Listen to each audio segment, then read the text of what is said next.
El contenido de este podcast tiene fines educativos y no pretende reemplazar la consulta, diagnóstico o tratamiento proporcionado por profesionales médicos calificados. Se recomienda a los usuarios consultar a su médico tratante para la evaluación de casos concretos. Todos los derechos de este podcast son reservados. Se autoriza su difusión siempre y cuando se cite la fuente original. Hola, bienvenidos al primer capítulo de Cuidando tu Corazón. Este hará parte de nuestro podcast que se llama Una Consulta. La idea es brindar un poco de educación sobre todos los cuidados cardiovasculares.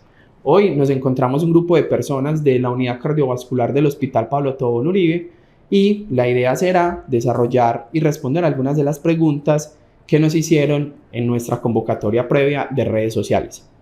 Entonces les quiero presentar al equipo donde vamos a intentar dar un abordaje multidisciplinario a todas las inquietudes que ustedes nos dejaron. Hola, mucho gusto. Mi nombre es Pablo García, soy fisioterapeuta especialista en rehabilitación cardíaca y pulmonar. Hola a todos, mucho gusto. Mi nombre es Felipe Lozano, yo soy cardiólogo clínico del Hospital Pablo Tobón Uribe. Buenos días, mi nombre es Ana Cardona, soy nutricionista dietista de acá del Hospital Pablo Tobón Uribe. Perfecto. La idea entonces es que ustedes nos dejaron una serie de preguntas, todas muy interesantes, de diferentes grados de complejidad, que intentaremos resolver desde todas estas perspectivas para darles la mejor información. Una de las preguntas que más nos hicieron, y por ejemplo Lore Álvarez 7, nos preguntaba cuáles son las causas de las enfermedades cardíacas, cuáles son los signos y síntomas de las enfermedades del corazón y qué factores de riesgo podemos controlar. Felipe, ¿qué tendríamos para responderle a Lore Álvarez? ¿Qué se te ocurre? ¿Cuáles pueden ser las causas, los signos y síntomas? Bueno, Lore, esa pregunta pues es muy interesante porque obviamente hablar de manera específica por cada una de las enfermedades sería un tema muy extenso, pero siempre tenemos que tener en cuenta que las principales causas que pueden afectar potencialmente el corazón están las enfermedades isquémicas, que son las enfermedades que afectan las arterias del corazón como la principal causa de toda la población que nosotros estamos enfrentando. Pero de todas maneras hay múltiples otras enfermedades que pueden estar potencialmente implicadas. La hipertensión mal controlada es una de ellas. Ya vamos a hablar más adelante también, pero cuando hay daño de las válvulas, que son estructuras internas del corazón, pueden potencialmente también afectar y sin duda alguna, algunas otras como arritmias del corazón, generalmente también pueden estar implicadas en potenciales causas que pueden afectar. Jessy, ¿qué tienes para decirnos de cómo pensar en los signos y síntomas de estas enfermedades del corazón? Digamos que los síntomas y los signos de las enfermedades cardíacas son muy heterogéneas, o sea, cada persona puede tener gran variabilidad en sus presentaciones. Sin embargo, algunas de las pistas que a nosotros como clínicos más nos alertan es cuando nuestro paciente empieza a quejar intolerancia al ejercicio, que se ahoga o que tiene baja capacidad física, cuando tiene sensación de palpitaciones intensas, fuertes, especialmente si no se relacionan con algún grado de actividad o son desmedidas, o sea, tienen un nivel de actividad mínimo con unas palpitaciones muy intensas, o en caso de que se queden en algún momento de dolor, disconfort, alguna incomodidad en el tórax, especialmente si se relacionan con algún grado de actividad, siempre serán para nosotros como banderas rojas o pistas que nos hacen prender las alarmas para estudiar un poco más a nuestros pacientes. En esta pregunta había un ítem muy importante y es cuáles son los factores que puedo controlar. Ana, la nutrición fundamental. ¿Qué podríamos decirle a Lore sobre esto? Bueno, yo creo que a Lore le podemos decir, fundamental siempre, si estoy con un exceso de peso, lo ideal sería pues como una alimentación saludable, unos cambios en el estilo de vida, más que una dieta, es hacer cambios en el estilo de vida, tratar de disminuir de peso, si estoy en el peso adecuado, tratar de mantener el peso adecuado, tener una alimentación variada, fraccionada, muy importante los tamaños de las porciones, incentivar mucho a las personas a comer más frutas, más verduras, que las estamos dejando muy de lado, ya casi no las consumimos, la parte de la actividad física, que creo que mi compañero también va a hablar un poco acerca de eso, dejar tanto el sedentarismo porque nos hemos enfocado mucho pues como en trabajar desde la casa o ya no estar como tan activos como antes, entonces invitarlos mucho a eso también, a ser un poco más activos y buscar mucho en la alimentación variedad. ¿Listo? Esa es como la invitación. Perfecto. Claro, y súper importante lo que acaba de mencionar Ana, hoy en día nos estamos volviendo una población muy sedentaria, ¿cierto? Entonces ya gracias a la accesibilidad tanto vehicular del internet, ¿cierto? Estamos siendo cada vez más quietos, ¿cierto? Provocando que todas las grasas, ¿cierto? Todos los azúcares se nos empiecen a represar y progresivamente nos vayan obstruyendo todas las diferentes arterias, ¿cierto? Tanto las coronarias como otras arterias de nuestro cuerpo, ¿cierto? Recordemos que según la OMS debemos caminar, ¿cierto? 150 minutos a la semana, ¿cierto? De una actividad de moderada a intensa intensidad, ¿cierto? Y también no podemos dejar a un lado los ejercicios de fuerza, ¿cierto? Que como mínimo tenemos que realizar 70 minutos de ejercicios a la semana, ¿cierto? Perfecto, muy bien. Felipe, también hubo una pregunta bastante reiterativa y era, probablemente todos estaban muy interesados en saber esto. Lady nos preguntó, Lady Moncada uno, pero varias personas lo hicieron, ¿qué exámenes rutinarios, qué pruebas me puedo hacer y cuándo hacerlas? Como qué exámenes me dan para chequear mi estado cardiovascular, mi estado cardíaco. Claro, Jessy y Lady, esa pregunta pues realmente es muy importante porque digamos lo que en la práctica médica nunca vamos a tener exámenes de rutina.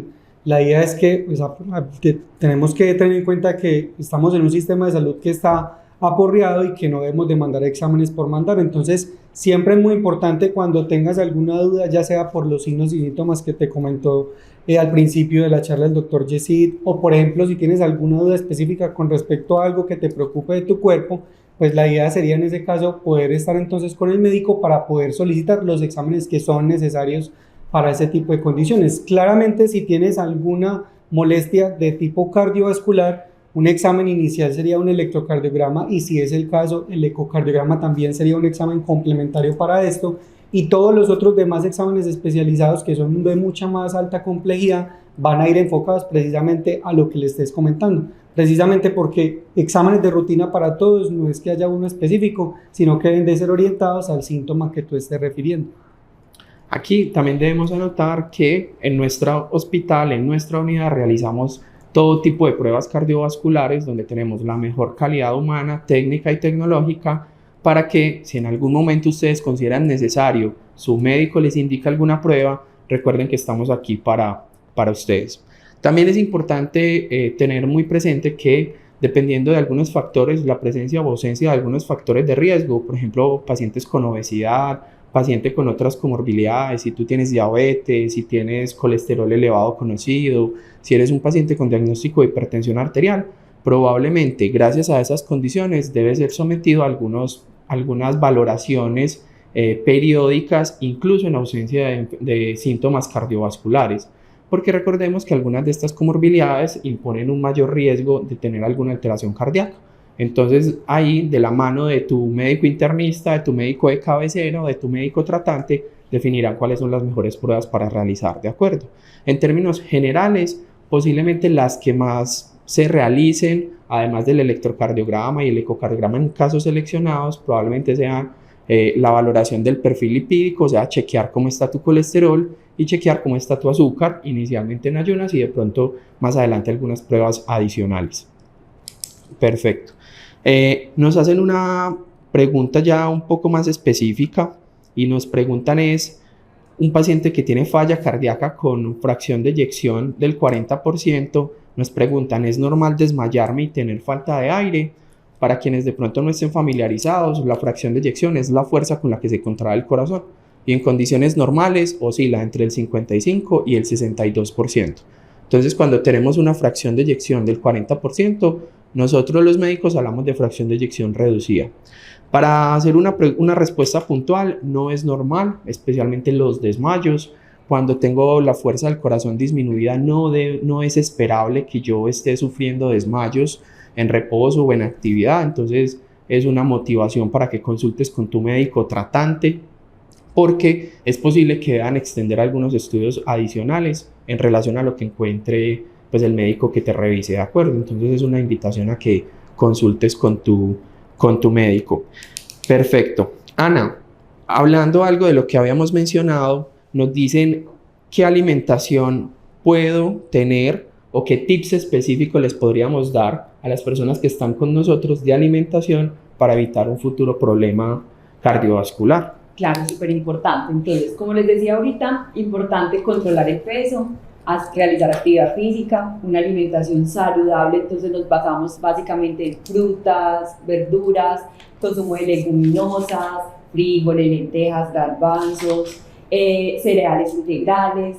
Obviamente tratar de buscar que sean realmente, que sí sean integrales, porque podemos encontrar muchas veces en el mercado alimentos que no cumplen con esas características. Entonces, cereales integrales me refiero al arroz integral, pan, pastas integrales, pues preferiblemente. El consumo de avena también es muy recomendable en los pacientes. Se recomienda mucho el consumo de pescado, ojalá preferiblemente 2 veces por semana. Reducir el consumo de carnes grasas, es decir, carnes rojas, ojalá 1, máximo 2 veces por semana el consumo de estas carnes. Obviamente reducir el consumo de la sal. ¿Qué se recomienda? Mejorar el sabor de los alimentos a través de las especias, de las hierbas, ¿cierto? Pues de los condimentos más naturales. Dentro de la alimentación, pues como saludable, un buen consumo de líquidos, buen consumo de agua, lo que les mencionábamos ahorita mucho, dejar el sedentarismo, tratar de ser una persona físicamente activa, porque muchas veces tendemos mucho pues como a dejar el carro más cerquita y no caminar tanto, o no utilizar las escaleras. Entonces tratar de movernos un poquitico más. Es como dentro de las invitaciones que le hacemos por parte de nutrición. Perfecto. Yo creo que podríamos adicionar algo, y es que hay muchísimos productos que son empacados, muchísimos productos que son ultraprocesados, que por su modo de conservación contienen mucha sal o mucho sodio como conservante principal. Eso, doctor, y algo muy importante ahorita que también está saliendo mucho, todo lo de los sellos, ¿cierto? Entonces mirar mucho si tiene alto en conservantes o alto en sodio, tratar de mirar mucho el etiquetado nutricional y mirar pues como ese etiquetado donde nos dan alertas. Esos sellos son como alertas donde nos están indicando ese producto es muy alto en. Entonces tratar de la medida también de lo posible de elegir alimentos más naturales, ¿cierto? Les tenemos mucho miedo al arroz, a las pastas, y ese no es el problema es más como los alimentos ultraprocesados. Tener mucho cuidado con eso, y muy enfocado en eso, en las porciones, porque es que siempre en nutrición decimos depende. Entonces depende, o sea, para todos los pacientes es muy diferente, depende de las cantidades, y para unos pacientes tienen unos requerimientos, otros tienen otros requerimientos, pero siempre tratar en la medida posible de controlar mucho los tamaños de las porciones. Eso también es fundamental. Y desde los hábitos también fundamental, además del ejercicio de la alimentación, evitar algunas conductas que por sí solas te imponen más riesgo. Por ejemplo, un consumo aumentado de bebidas alcohólicas, sabemos que incrementa el riesgo de problemas cardiovasculares, y uno fundamental es el tabaquismo. El tabaquismo, que sabemos que desafortunadamente aún está muy presente en nuestra población, es probablemente un factor de riesgo completamente independiente, o sea, que por sí solo aumenta significativamente el riesgo de múltiples enfermedades cardíacas. Entonces, nunca será suficiente enfatizar que debemos suspender definitivamente el tabaquismo y todos sus derivados, ¿de acuerdo? Muy bien, perfecto. Y hay para señalar que el tabaquismo, como lo acabas de mencionar, ¿cierto? Es importantísimo empezar a disminuir su frecuencia, pero la población está empezando a cambiar el cigarrillo por los vapeadores, ¿cierto? Y recordemos que ya el vapeador está avalado, ¿cierto? Que es un evento adverso para el corazón, ¿cierto? No solo para el corazón, sino también para el pulmón. Y recordemos que esa interacción entre el corazón y el pulmón, ¿cierto? Es muy importante. Y entonces también es decirle a la población que el vapeador no es mejor, sino que hay que empezar a dejar ese hábito por completo. Claro que sí, perfecto. Nos hacen algunas preguntas como de medicamentos que queremos resolver, sobre todo para dejar algunos mensajes muy claros. Nos hacen una pregunta, nos dicen, ¿el salbutamol afecta de alguna manera el corazón? ¿Qué opinamos sobre eso, Pipe? ¿Qué podemos decirle? Bueno, la pregunta del medicamento es interesante porque sabemos que el salbutamol es una opción muy importante para las personas que sufren de problemas del pulmón, específicamente de asma o de POC. Obviamente por el mecanismo de acción que tiene ese medicamento, potencialmente puede afectar algunas variables en el corazón, específicamente que puede aumentar la frecuencia cardíaca. Entonces, muchas veces el uso de este medicamento puede hacer que pacientes que normalmente no tengan ningún problema cardíaco, se les aumente su frecuencia y puedan tener una cosa que se llama taquicardia sinusal, pero en pacientes que, por ejemplo, ya tengan algún problema del corazón, que tengan ya alguna enfermedad estructural establecida, pueden potencialmente agravarlos y inducir la presencia de arritmias como fibrilación auricular si tiene el sustrato del corazón para hacerlo. No es lo usual y no quiere decir que se deban de suspender en todos casos estos medicamentos, pero sí se deben de tener esas consideraciones cuando se presenten este tipo de complicaciones. Y yo creo que invitar también al uso moderado e indicado, en momentos de crisis, en momentos de descompensaciones pulmonares, ¿cierto? Tal vez. Y hay otra pregunta fundamental que nos dicen, ¿por qué es recomendable tomar ácido acetilsalicílico? Vean, esto es un tema de discusión en cardiología. Y aquí podemos hablar de dos abordajes principales para saber de qué. Algo que se llama la prevención primaria y algo que se llama la prevención secundaria.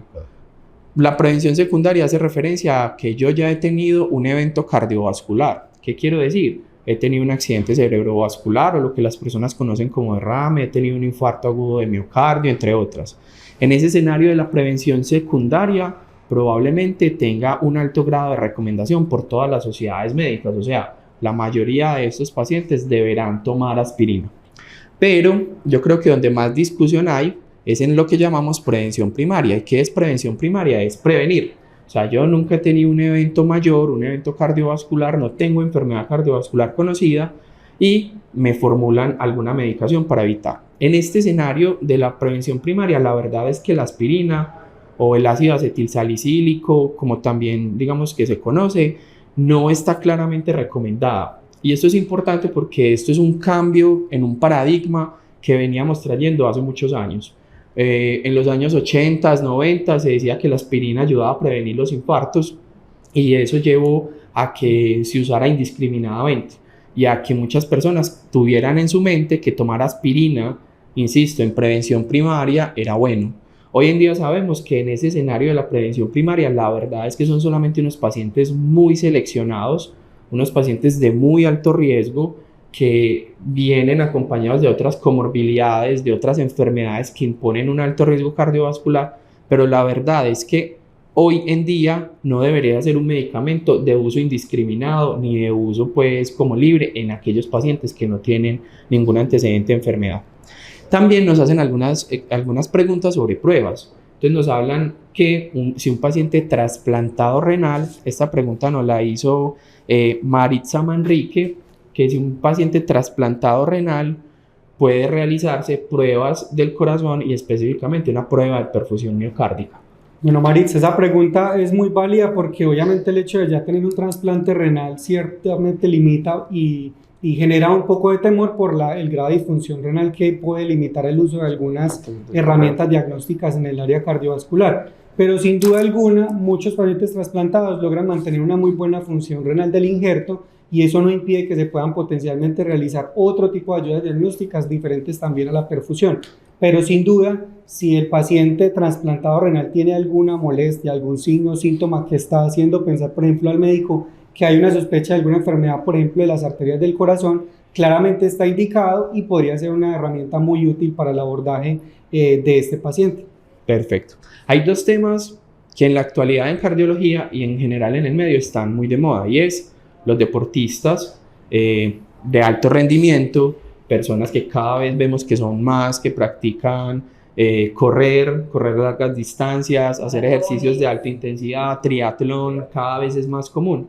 Y obviamente pues esto ha generado también ciertas preguntas sobre los médicos, sobre los nutricionistas, sobre diferentes abordajes de patrones de alimentación, ¿cierto? Cómo entrenar, cómo evaluar mi corazón. Entonces varias personas nos dicen o nos querían que nosotros puntualizáramos algo, es cómo hacer el chequeo cardíaco o cómo hacer chequeos médicos en pacientes que son deportistas, ya sea amateur o de alto rendimiento, ¿cierto? Y además, cómo podemos cuidar nuestro corazón, ¿cierto? ¿Qué podríamos decir ahí, Pablo, por ejemplo, Super, Doc. Usted acabó de empezar con lo más importante. Tenemos que empezar a dividir un poquito la población. Me explico. El deportista amateur no es el mismo el deportista de alto rendimiento, ¿cierto? Son dos poblaciones totalmente distintas con características tanto antropométricas, ¿cierto? Como de alimentación, como de tiempo disponible para realizar su actividad física, ¿cierto? Entonces por ahí empieza todo, ¿cierto? Después tenemos que mirar si la persona es sana o si ya tiene alguna predisposición de alguna enfermedad cardiovascular, porque el entrenamiento va a ser totalmente distinto. No es que no puedan hacer deporte, hay que hacer un deporte un poco más controlado.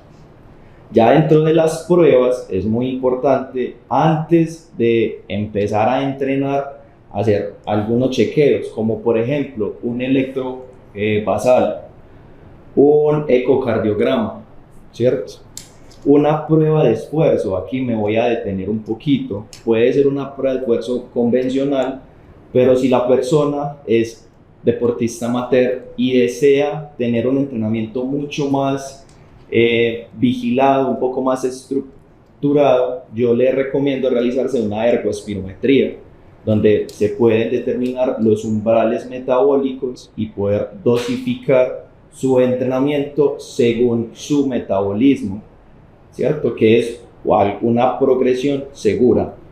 Y ya dependiendo algunos casos, si tiene enfermedad cardíaca o no, se recomienda realizar un Holter, ya sea de 12 o 24 horas. Aquí la pregunta nos dice, ¿cada cuánto realizar el chequeo?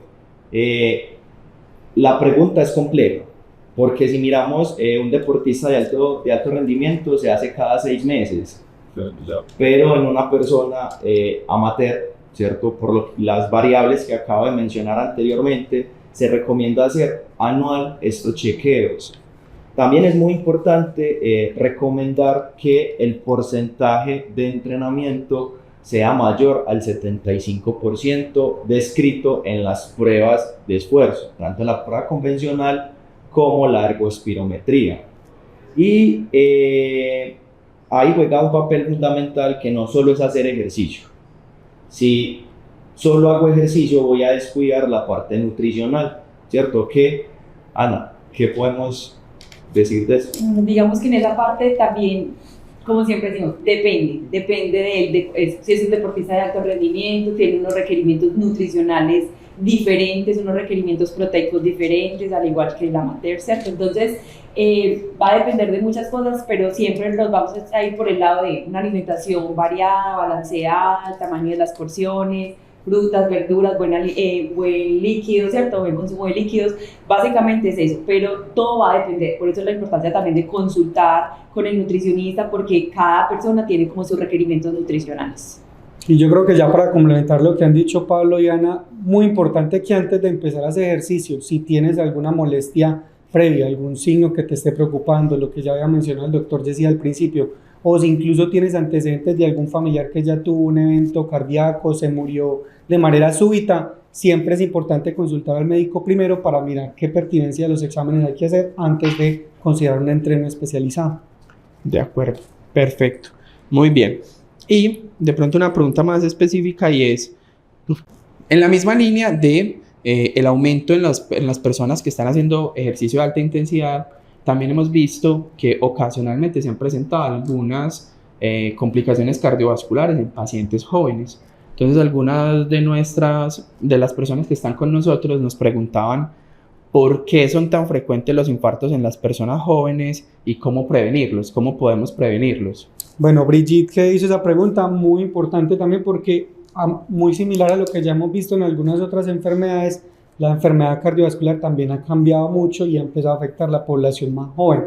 Y esto en parte está determinado por también lo que ha mencionado Ana y Pablo, es porque muchos de esos hábitos de vida que no son saludables se han visto más prevalentes en la población de esta edad. Entonces acá cada vez vamos a ver más gente que está fumando desde más temprana edad, que tienen muy malos hábitos alimentarios y que están ya cursando con una obesidad desde muy temprana edad. Entonces, esos factores de riesgo que normalmente veíamos en personas de más edad ya están afectando a la población más joven, y esto clave es entre más tiempo yo esté expuesto a esos factores de riesgo, mayor va a ser la probabilidad de tener una enfermedad cardiovascular. Obviamente hay muchas otras causas, pero hacer mucho énfasis en que precisamente este cambio en los factores de riesgo también ha afectado a la población joven para tener este tipo de enfermedades. Perfecto. Yo creo que hay que puntualizar algo, y es que en números absolutos, si bien es cierto que los casos de infartos en pacientes jóvenes siguen siendo bajos, pues sí se han incrementado respecto a los valores históricos, eso es una realidad.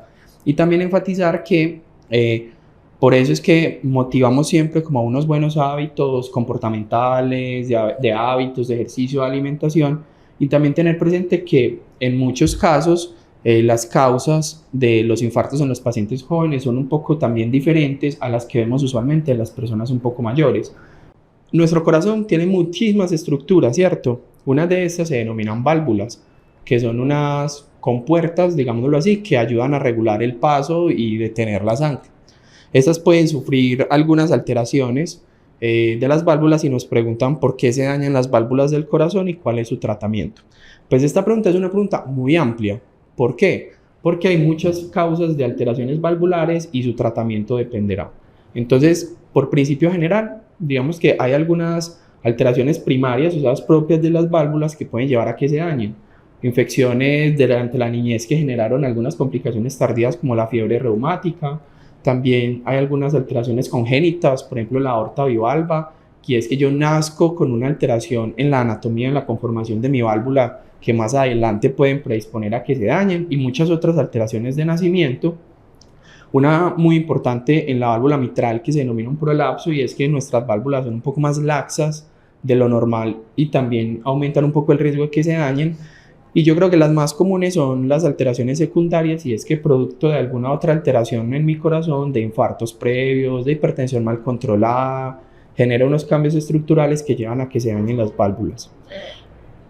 Digamos que por principio general nosotros en cardiología dividimos los daños valvulares en tres, en leves, en moderadas o intermedias y en graves o severas, y por principio general solamente cuando son severas y algunas moderadas necesitarán una intervención específica.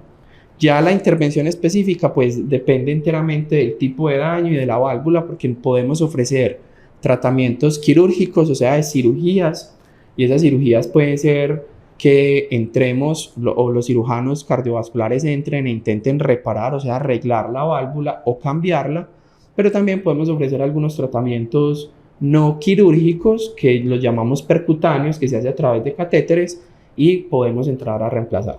Todo esto va de la mano de un manejo médico óptimo. El manejo médico óptimo quiere decir que en cardiología casi todos los tratamientos son combinados. Hay algún tratamiento intervencionista o de manejo específico con una medicación fundamental que generalmente es indefinida y que es muy importante enfatizarle a las personas que deben ser muy juiciosas con ellas.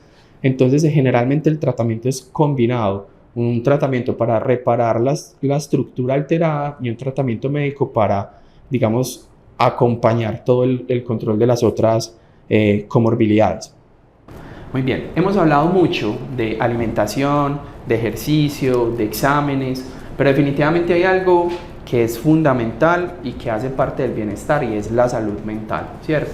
La salud mental en todas sus esferas afecta a cualquier órgano, afecta a nuestro estado vital. Entonces, ¿cuál es la relación de la salud mental con la salud cardiovascular? ¿Qué tendríamos ahí para decir de este ítem tan importante? Yo creo que has tocado un tema muy importante, y es que obviamente también estamos viendo que nuestra sociedad está teniendo cada vez más condiciones desde la parte mental que necesariamente están implicadas también con la salud cardiovascular. Entonces el estrés que puede generar cualquier tipo de situación, y no solo el estrés, sino también que es muy prevalente en los pacientes que ya tienen una enfermedad cardiovascular o que por ejemplo salen de un evento coronario agudo. Muchos de esos pacientes tienen por ejemplo trastornos depresivos que también estamos viendo cada vez más frecuente en la población. Entonces sin duda alguna debemos de estar muy de la mano para tratar de hacer un tamizaje muy temprano de estos síntomas que pueden ser un poco desapercibidos pues, a simple vista, pero que de cierta forma también tienen muchos desenlaces que se han replicado en diferentes estudios a nivel nacional e internacional. De acuerdo. Perdón, y yo sin saber mucho del tema, pero también opino que la parte del sueño me parece también es muy importante, un buen dormir, ¿cierto? Las horas indicadas para dormir también, eso afecta mucho la parte de la salud mental, la parte del peso también se ve muy afectada en eso, entonces también considero que es algo Claro que sí. importante. Tiene una dirección bidireccional.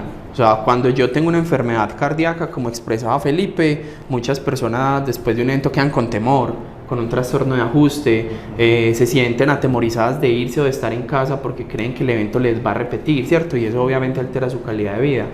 Por el contrario, cuando mi alteración primaria es, digamos, lo mental y tengo un trastorno depresivo, un trastorno ansioso importante, también me acompaña mucho el temor a la enfermedad si no la tenga. Me voy a infartar porque estoy solo, porque siento los latidos de mi corazón.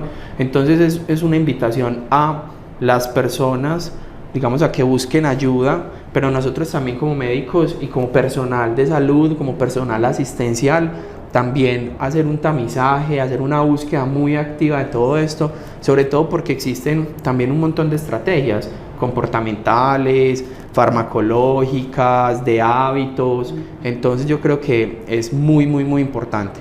Y también nosotros en cardiología encontramos personas que consultan a nosotros por algún síntoma cardíaco o por palpitaciones o por molestias inespecíficas, y después de muchos estudios uno termina llegando a la conclusión que puede ser más un trastorno anímico o algo así que puede estar exacerbando como alguna queja que tenga la persona. Entonces, indudablemente la salud mental, el patrón de sueño, mi salud, mi higiene del sueño también serán fundamentales como medidas adicionales de protección e incluso de tratamiento de las entidades cardiovasculares.